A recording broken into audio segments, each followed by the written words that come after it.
Hey lads, I'm a little bit under the weather, but we had some huge announcements in regards to Mythic Plus next season, so we gotta just jump straight in and see what's up.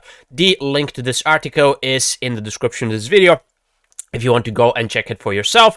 So first, some of the minor stuff, they're nerfing Leech a little bit, which I guess it's fine. They just want to make it a little bit more, not harder for the healers, but a little bit more engaging for the healers. Some class changes, the Avenging Crusader of a Holy Paladin is getting buffed, so I'm really looking forward to this one. Nothing major for Shamans, but the main thing is the Mythic Plus affixes in the Dungeons for Season 2. So first, they're shuffling around what comes at level 7 and what comes at level 14.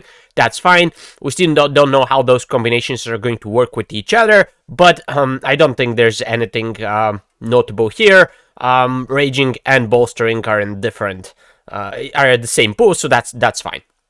Now, some of the bigger stuff, and I'll start with this one. So, Explosive is retired from Dragonflight Season 2 and replaced by Volcanic.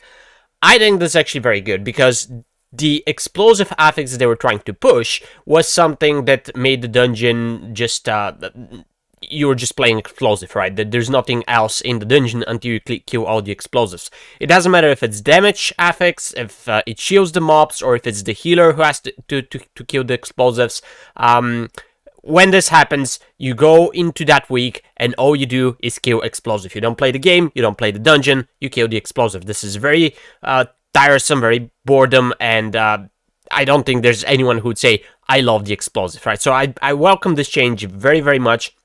There's probably ways that they could do the explosive to be a little bit more different. Maybe an orb spawns and only you can see it. So if you're the DPS, you have to kill your own orb and things like that. But if it's once every, let's say, 30 seconds, I would be fine with that. If you have to kill 6 orbs at the same time, then this is dumb, right? So I'm very happy that they're removing this, because all that happens when you have an affix as the current explosive, or the iteration they had with the damage, is that some people just wouldn't play that week, right? So if it's explosive week, in the current iteration of the affix, I just don't play my Holy Paladin, right? I hate killing explosive on my Holy Paladin, so if there's something that prevents you and makes you not want to play the game, then I'd rather not have that in the game. So this is actually a very good change. But the rest is also going into a good direction.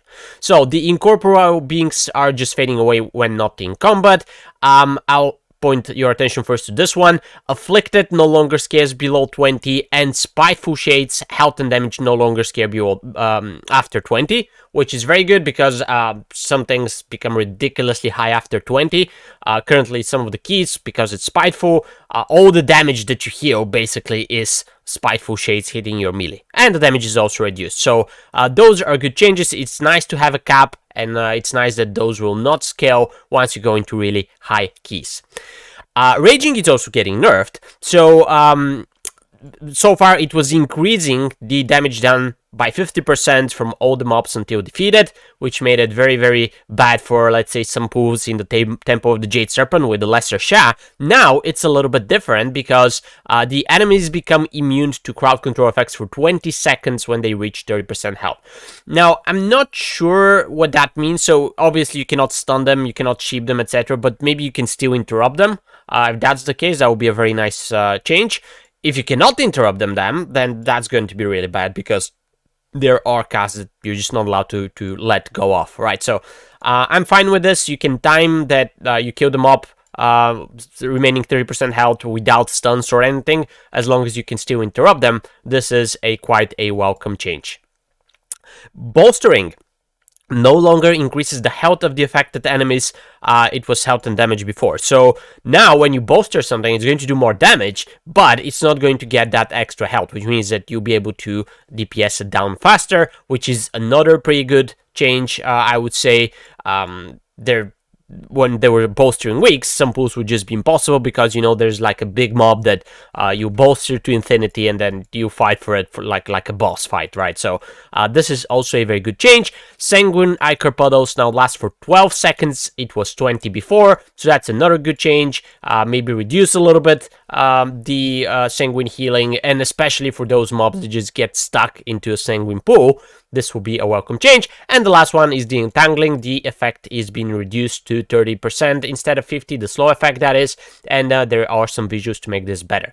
So overall, I think Blizzard is going into the right direction. They are going to be affixes that accompany the dungeon, and they make the playstyle a little bit different, but hopefully they will not be, oh, I have to kill explosive all week long, and I don't get to play the game until this week is over, right? So I think all of those changes are going into the right direction, which is nice, because it shows that Blizzard is actually listening, and I was a little bit scared of some of those affixes in their initial state, whatever it is, right? So I was thinking, oh god, please don't make it so that there are weeks in season 2 that I'm just not going to be playing, but it seems that this is not going to be the case, and we're up for a pretty good season. So let me know what you think about those changes in the comments below. You can find this article there as well, and I'll see you in the next video. Until then, take care.